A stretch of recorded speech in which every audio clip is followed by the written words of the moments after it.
Hello, नमस्कार. मी अनघा आणि आजच्या आपल्या YouTube व्हिडिओमध्ये तुम्हा सर्वांचं अगदी मनापासून स्वागत आहे. सगळ्यात आधी तर जे लोकं आपल्या चॅनलवरती नवीन आहेत, आपला व्हिडिओ पहिल्यांदाच बघतायत, त्या सगळ्यांना मला सांगायला आवडेल, की आपल्या या चॅनलवरती छान-छान रेसिपीज दाखवल्या जातात. त्याचबरोबर केसांची काळजी कशी घ्यायची, चेहऱ्याची काळजी कशी घ्यायची, या संदर्भातील DIY रेमेडीजसुद्धा मी शेअर करत असते. आणि जर का मी कुठली बाहेर नवीन प्लेस एक्सप्लोर करत असेल, तर त्या संदर्भातील ट्रॅव्हल ब्लॉग किंवा फूड ब्लॉगसुद्धा मी इथे शेअर करत असते. बेसिकली मला जे जमतं, मला जे आवडतं, ते सगळं मी तुमच्यासोबत शेअर करत असते. तर तुम्हाला ह्यापैकी कोणत्याही गोष्टीमध्ये इंटरेस्ट असेल आणि तुम्ही माझा व्हिडिओ अजून बघताय पण सबस्क्राईब नाही केलं आहे, तर प्लीज डू कन्सिडर सबस्क्रायबिंग. आणि ज्या सबस्क्रायबर्सने ऑलरेडी सबस्क्राईब केलं आहे त्या सगळ्यांना थँक्यू सो मच. आता बोलायचं झालं आजच्या व्हिडिओबद्दल, तर आजचा व्हिडिओसुद्धा एक रेसिपीवाला व्हिडिओ आहे. आणि येस, आता क्लायमेट ना खूप छान आहे, एकदम प्लेझंट आहे, मस्त थंडी आहे. तर अशामध्ये आपल्याला चमचमीत, झणझणीत किंवा असं मस्त चटपटीत काहीतरी खावंसं वाटतं, गरमागरम काहीतरी खावंसं वाटतं. तर मग मी आज ठरवलं आहे की चला तर आज मस्त संडे आहे आणि मस्त थंडी आहे, सगळ्या गोष्टी जुळून आलेल्या आहेत, तर मिसळपावचा बेत करूयात. मी करणार आहे मस्त झणझणीत अशी कोल्हापुरी मिसळ.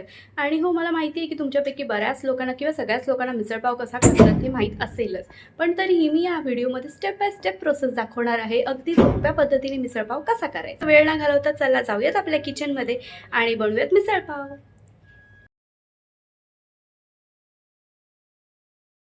मिसळपाव बनवण्यासाठी स्टेप बाय स्टेप प्रोसेस बघूया. तर सगळ्यात आधी मी इथे खडे मसाले घेतलेले आहे.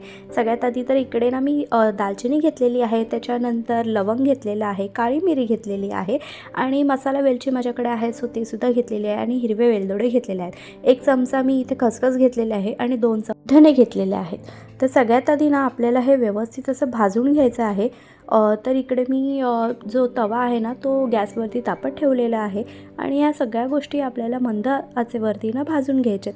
जास्त फार आपल्याला भाजायचं नाही आहे. एक हलकं 3-4 मिनटं आपल्याला जस्ट ह्यांचा सगळ्यांचा कलर बदलेल ना एवढ्या कन्सिस्टन्सीमध्ये आपल्याला ते भाजून घ्यायचं आहे. तर असं पटापट आपण 3 ते 4 मिनटं हे व्यवस्थित असं भाजून घेऊयात. त्यानंतर आपल्याला मिक्सरमध्ये ह्यांचं वाटण करून घ्यायचं आहे. हे सगळे खडे मसाले आता आपले भाजून झालेले आहेत. तर त्याच तव्यामध्ये ना मी आता इथे सुकं खोबरं आहे ते सुद्धा इथे भाजून घेते आहे. तर सुकं खोबरं पण आपल्याला एकदम खरपूस असं भाजून घ्यायचं आहे. जेवढं चांगलं आपण हे मसाले भाजू आणि त्याचं वाटण करू ना तितकेच छान आपली मिसळ टेस्टला लागणार आहे. आता तुम्ही बघू शकता सुकं खोबरं आपलं छान भाजून तयार झालेलं आहे. आता आपण गॅस बंद करूयात आणि हे सगळं व्यवस्थित एका ठिकाणी काढून घेऊयात. तर इथे आपले खडे मसाले आहेत ते सुद्धा भाजून तयार आहेत आणि आता सुकं खोबरंसुद्धा भाजून तयार झालेलं आहे. तर आता हे थोडा वेळ थंड होऊ देत. तोपर्यंत आपण काय करूयात ना, आपण इथे मी मटकी आणि हिरवे वाटाणे घेतलेले आहेत. तर हे आपण शिजवून घेऊयात. तुम्हाला हवं असेल तर तुम्ही फक्त मटकी घेऊ शकता किंवा हिरवे वाटाणे हवे असेल तर फक्त तेवढंच घेऊ शकता. मी इथे दोन्ही मिक्स घेतलेलं आहे. तर हे व्यवस्थित आपल्याला ना स्वच्छ धुवून घ्यायचं आहे. छान असं आपल्याला 2 ते 3 वेळा हे पाण्यातून धुवून घ्यायचं आहे. त्याच्यानंतर मी इथे गॅसवरती ते शिजत ठेवणार आहे आणि त्यासाठी त्यामध्ये ना मी हळद टाकणार आहे. तर थोडंसं चवीपुरतं मीठसुद्धा टाकणार आहे. मीठ फार टाकायचं नाही आहे कारण आपल्याला नंतर कट बनवताना सुद्धा टाकायचं आहे. सो इथे मी आपली मटकी शिजते तोपर्यंत इकडे आपण ना तव्यावरती वाटण जे आपल्याला करायचं आहे तर बाकीचे साहित्यसुद्धा भाजून घेऊयात. तर आता कांदा आपल्याला सगळ्यात आधी भाजायचा आहे. इथे मी 2 मोठे कांदे आहेत ना ते उभे चिरून घेतलेले आहेत आणि ते इकडे भाजून तयार झालेले आहेत. तर आता आपलं हे सगळ्या ज्या गोष्टी आपण भाजलेल्या आहेत ना ते सगळ्या मिक्सरमध्ये वाटून घ्यायच्या आहेत. सगळ्यात आधी तर मी ते खडे मसाले जे आपण घेतले ते मिक्सरच्या भांड्यामध्ये टाकले. त्यानंतर सुकं खोबरं जे आपलं भाजून तयार केलेलं होतं ते मी त्यामध्ये घातलेलं आहे. लसणाच्या इथे 7 ते 8 पाकळ्या घेतलेल्या आहेत, त्यासुद्धा आपल्याला वाटून घ्यायच्या आहेत. त्यानंतर थोडीशी कोथिंबीर मी इकडे घेतलेली आहे. ह्या सगळ्या गोष्टी आपल्याला ना व्यवस्थित अशा वाटून घ्यायच्या आहेत मिक्सरमध्ये. तर थोडं गरजेपुरतं पाणी टाकलेलं आहे आणि नंतर आता मस्त आपली अशी स्मूथ अशी पेस्ट तयार करून घेऊयात. तर आता इथे सगळं आपली तयारी झालेली आहे आणि फायनली आता आपल्याला मिसळ आहे ना त्याचा कट आहे तो फोडणी करायचा आहे. तर इकडे मी काय केलं आहे, एका कढईमध्ये तेल गरम करत ठेवलं आहे आणि त्याच्यामध्ये मोहरी टाकलेली आहे. मोहरी आपली छान तडतडली की त्यामध्ये जो घरातला आपला लाल तिखट मसाला आहे ना तो मी घालणार आहे. तर मसाला जेव्हा आपण आपल्या तेलामध्ये टाकतो ना तेव्हा त्याला कलर खूप छान येतो. तर त्यानंतर मी एक छोटासा कांदा आहे ना तोसुद्धा त्याच्यामध्ये घालणार आहे. आपण वाटणामध्ये कांदा वापरलेला आहे पण फोडणीमध्ये घातला ना की मिसळचा टेस्ट खूप छान येतो.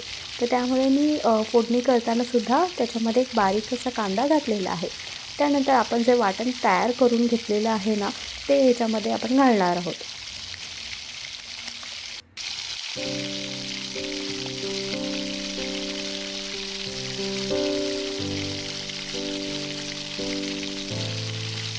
आता आपलं वाटण आपण एकदम खरपूस भाजून घेतलेलं आहे. त्याला असं साईडने तेलसुद्धा सुटायला सुरुवात झाली आहे, म्हणजे आपलं वाटण छान भाजलेलं आहे. ह्यानंतर आपण ह्याच्यामध्ये ना हळद आणि हिंग घालणार आहोत. त्यानंतर आपला घरातला जो लाल तिखट मसाला आहे तो सुद्धा आपल्याला घालायचा आहे. आपण तेलामध्ये ऑलरेडी मसाला टाकलेला होता, तर तिखट तसंही मिसळ जी असते ती एकदम झणझणीतच छान लागते, पण तरीसुद्धा आपल्याला जसं तिखट जमेल तसं या स्टेजला आपण तिखट घालायचं आहे. त्यानंतर इथे मी धने जिरे पावडर आहे ते सुद्धा मिक्सरमधून वाटून घेतलेलं आहे, पण अगदी अशी बारीक पावडर नाही केली आहे, जाडसरच वाटलेलं आहे. तर ते सुद्धा मी यामध्ये घातलेलं आहे आणि पुन्हा एकदा सगळं एकजीव करून घेतलेलं आहे. तर इथे जर का तुम्हाला मिश्रण असं कोरडं वाटलं तर थोडंसं पाणी घालू शकता आणि व्यवस्थित त्याला असं परतवून घेऊ शकता. आता बघा आपलं जे वाटण आहे ना तर खूप छान पद्धतीने असं भाजलेलं आहे. साईडने तेलसुद्धा सुटायला सुरुवात झाली आहे. तर ह्या स्टेजला आपण इथे बघा आपले जे कडधान्य शिजत ठेवले होते ते सुद्धा तयार झालेत आणि त्याचा जो स्टॉक आहे ना तो आपण ह्याच्यामध्ये घालणार आहोत. कडधान्याचा स्टॉक घातल्यानंतर ना आपल्या मिसळला खूप छान अशी चव येते. सो इथे मी आधी आपला जो कडधान्याचा स्टॉक आहे ना तो सगळा घालून घेते.